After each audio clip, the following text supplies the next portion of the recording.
Hello, this is Berzinsky for Beardbrand, and today I'm going to reveal to you my bald spots.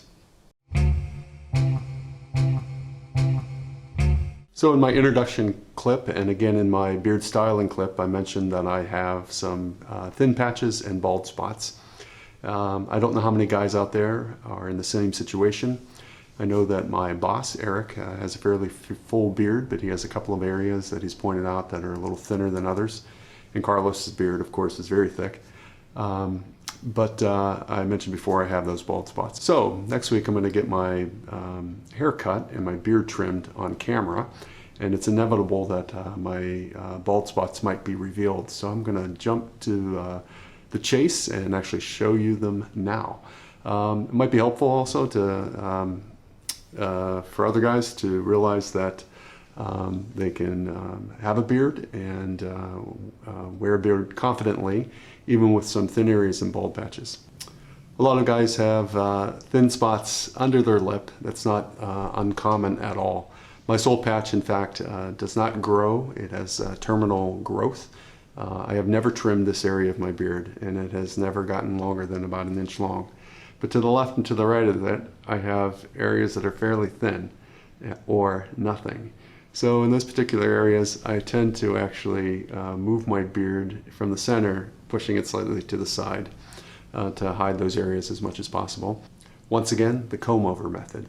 Just like guys who have thinning hair on the top or a bald spot on the top might comb their hair over, I'm doing a similar thing to my beard by taking fuller patches of hair and actually combing them over the thinner patches.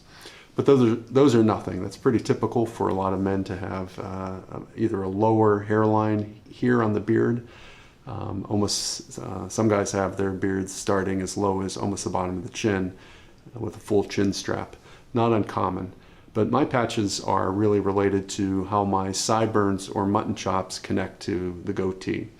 So on my beard, just to the left of this and to the right of this darker hair on my beard, you can actually see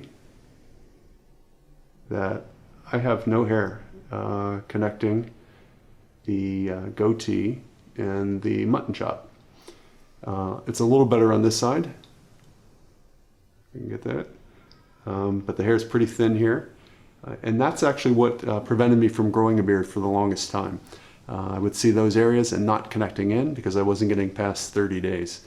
And like I said in the other videos, that you have to let your hair grow a little longer in order to comb those hairs together. So what I typically do when I'm styling my hair, I tend to take the back hair, the mutton chop, the sideburn hair, and pull that forward while actually pulling the goatee hair over it into the back. And so it actually covers over those spots. I couldn't have done that until the hair got long enough. So once again, grow your hair longer on your beards if you have bald spots. You might not have patches as significant as that or as even, but it's worth giving it a try in order to see if your hair can, the adjoining hairs can actually comb over the hairs that are less dense or even bald. I want to show you actually some of the pictures that I've taken over the years. I'll do them in chronological order so you can actually see where I started from with no beard. I have had a full mustache for a long time, and actually to the point where I'm past 12 weeks. So you can see at what point my beard starts to fill in and start covering up those bald patches. And these pictures I just actually took down from my Instagram at Berzinsky. And you can actually take a look there if you want and actually see, if you have to go back a couple of years. I've had a beard for about 30 months now, 2.5 years. But if you go back to, I think it's, well, do the math. You can't do the math. Going back 2.5 years, you can actually see what my beard looked like from the start. So here's my beard. Actually, I don't have a beard. Big handlebar mustache, clean shaven, and that's quite the curls on that stash, you know. Here's 2 weeks into growth. You can see the bald patches behind the dark hair and the mutton chops. And I was, I think, growing back in November and filling in a little more. Once again, quite the mustache in this picture. The hairs are filling in, but not quite there yet. By week 7, you can see that I'm brushing the goatee hair back, trying to connect with the mutton chops, and the bald patch is diminishing to the back. Likewise, in this picture from about 8 weeks, blending in more. So in about 2 months, it's covering over. One of my favorite pictures and looks for a beard for me, if I'm going to wear it short, is about 8 or 9 weeks, brushing the goatee back and connecting it with the sideburns. Before and after, this is the last time I was clean shaven, before a mustache and a beard, going back about 5 years. And finally, at 12 weeks, my goatee and sideburns are fairly well connected, brushing back the front to connect to the back.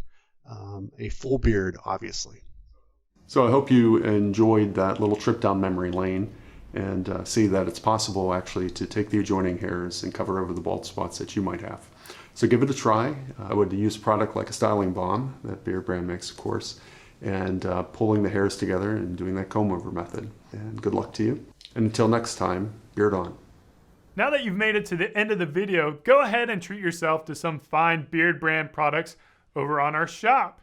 If you're not already a subscriber, be sure to do that. And finally, keep on watching some more of our awesome videos.